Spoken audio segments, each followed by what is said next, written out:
Tell. Good morning, class. We begin with a new chapter in history, religious movements, page 71. Now, here they are talking about the medieval time. As we all know, in class 7, we'll be dealing with the medieval history, right? So, here was the time when religious movements were seen. Clear? There were various religious movements because basically the real cause was the Brahmins at that time, who were the learned people. They were the ones who had made the Hindu religion all confined to themselves. That means they were the learned people. Since the religious text was in a difficult language like Sanskrit, which was not common to all to understand. So what they did was they started interpreting the religious text according to their wish.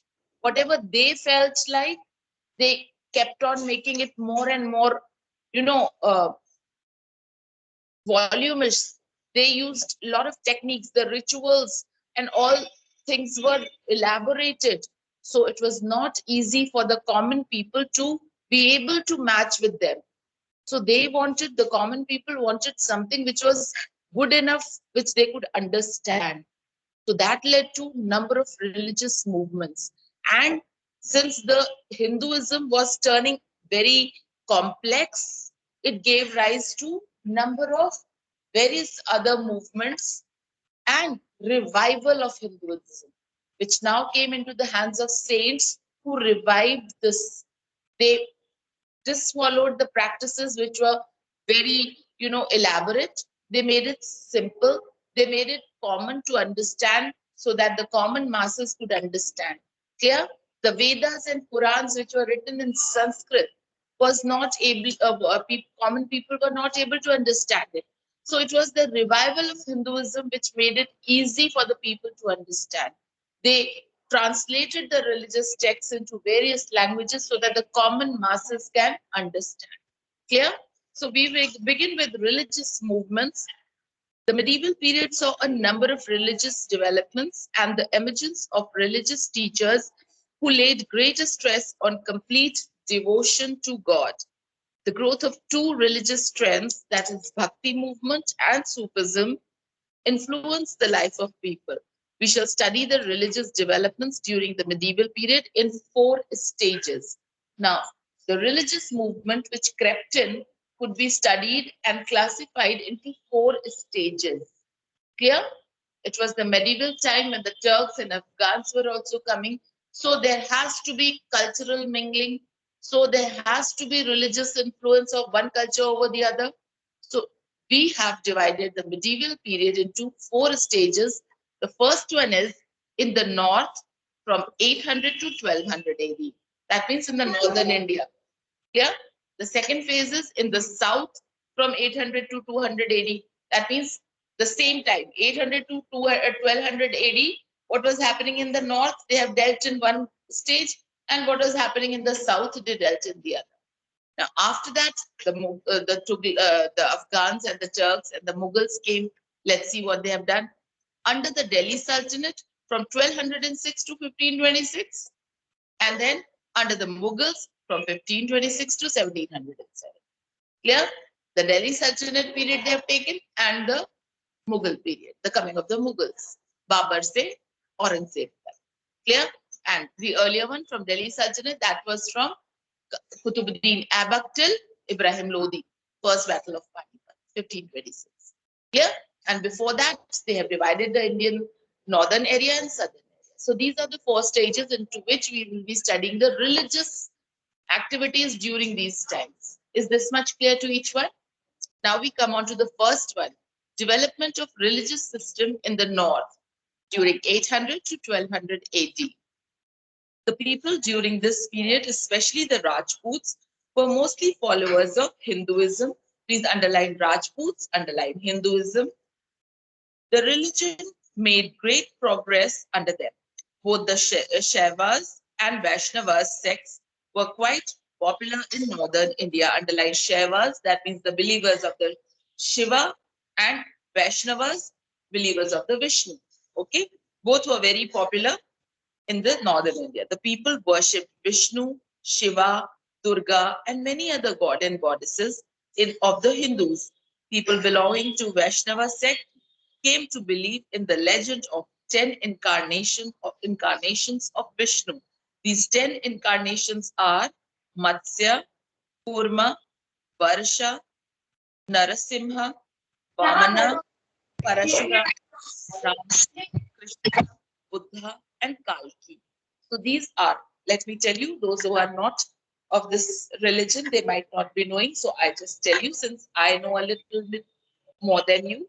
So basically, the Vaishnavas, that means the believers of the Vishnu, they believed that Vishnu के इतने अवतार हैं. कितने हैं?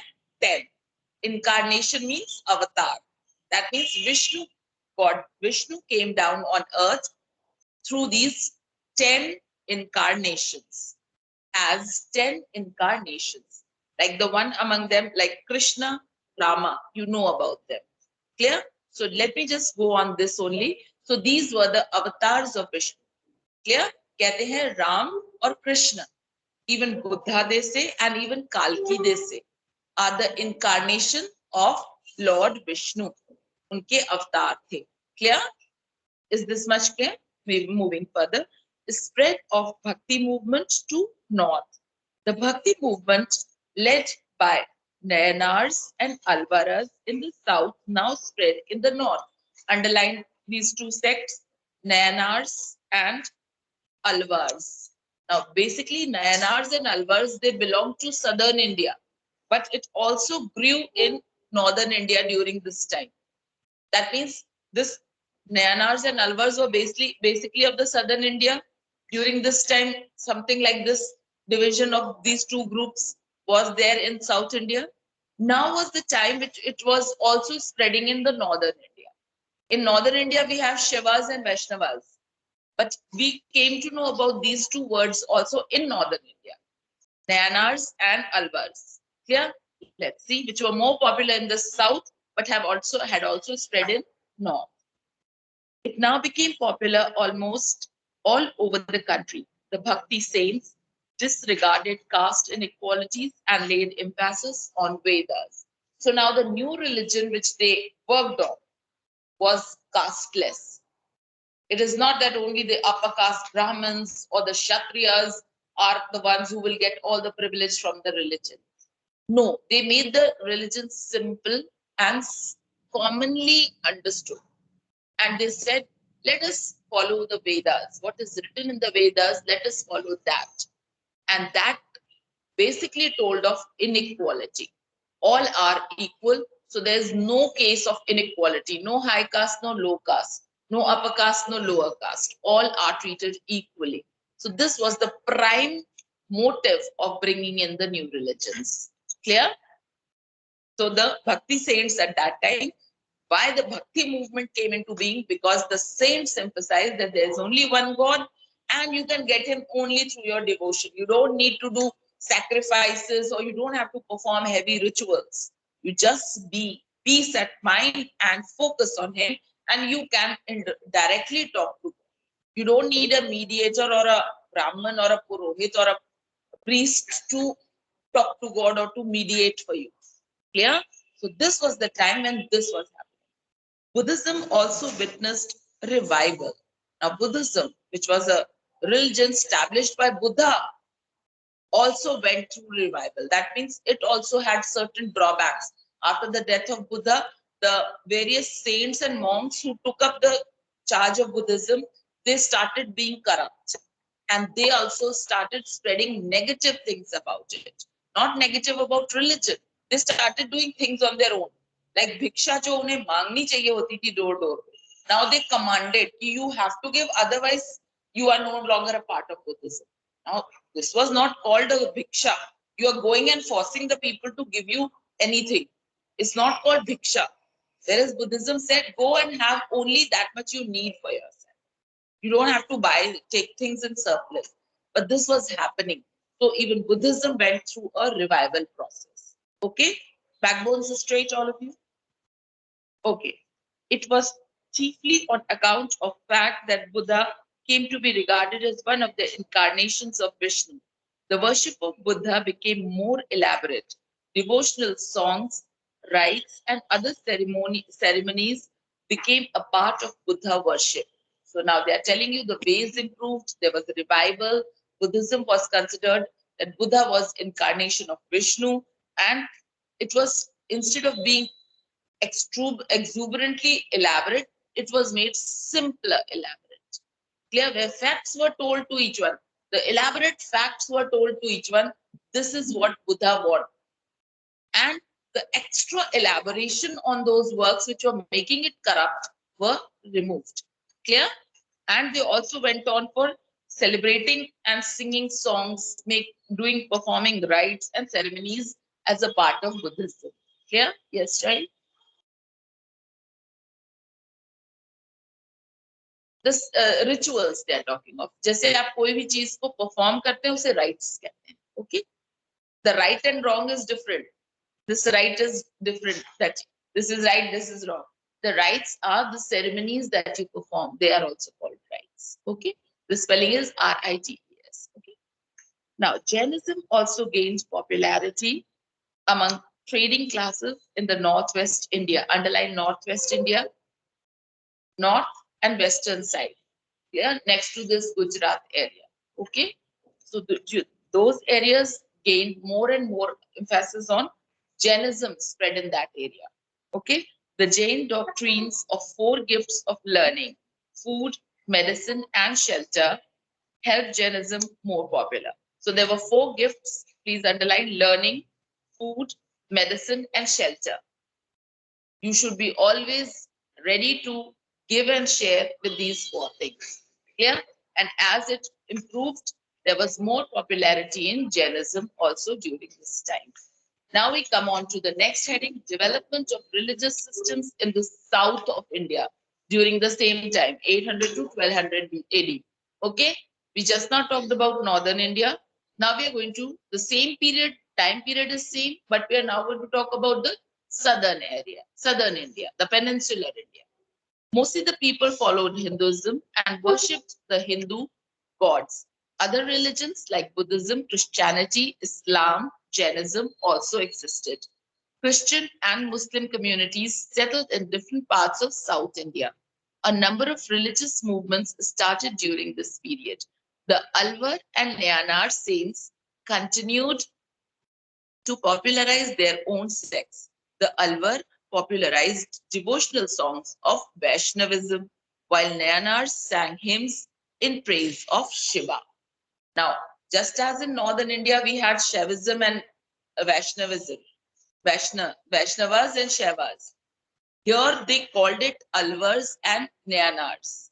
Now, Nayanars were the followers of Vaishnavism, Vishnu ke pujari the.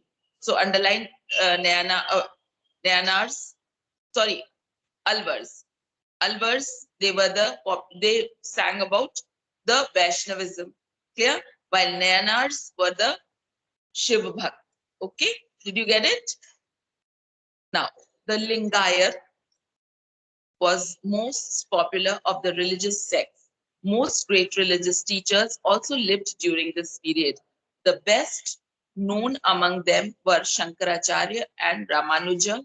Please underline Shankaracharya and Ramanuja. These both were in the south and they were the teachers of the prime Alvar and Nayanar teachings. Okay. Shankaracharya was born around 788 AD and belonged to Kerala. He traveled all over India and taught that knowledge was necessary for the worship of God. Now, this one liner has a lot of meaning. Shankaracharya, as a preacher, went over. He was born in Kerala in 1788 AD, but he traveled all over India teaching this one thing. He's saying that knowledge is very necessary before you worship God. If you are uneducated, if you are illiterate, anyone will tell you and guide you to reach to God. You will not be able to reach on your own through reading the text or through knowing. So he considered knowledge as the most powerful way to attain closeness to God. Clear? So this was his first and prime. He traveled all over India. Okay. It was called the Gyan Marg. Please underline Gyan Marg. That means marg, way or path through knowledge that you can reach to God. Okay. He preached religious monotheism or the system of Advaita, which means that God is unique. Monotheism means one, unique, only, the only, all this. Clear? He said that there's only one God. We might be calling him with different names, but the existence primarily is of one person, one ultimate, supreme power. Clear? Advaita. That means the same as one God. Monotheism. Okay? God is unique. He is immortal. Okay? He established 4 mantras or centers of Hindu culture in 4 corners of India, namely Jyotiramamatha at Badrinath in the north. Please underline these 4 important centers which he cornered in 4 sides of India.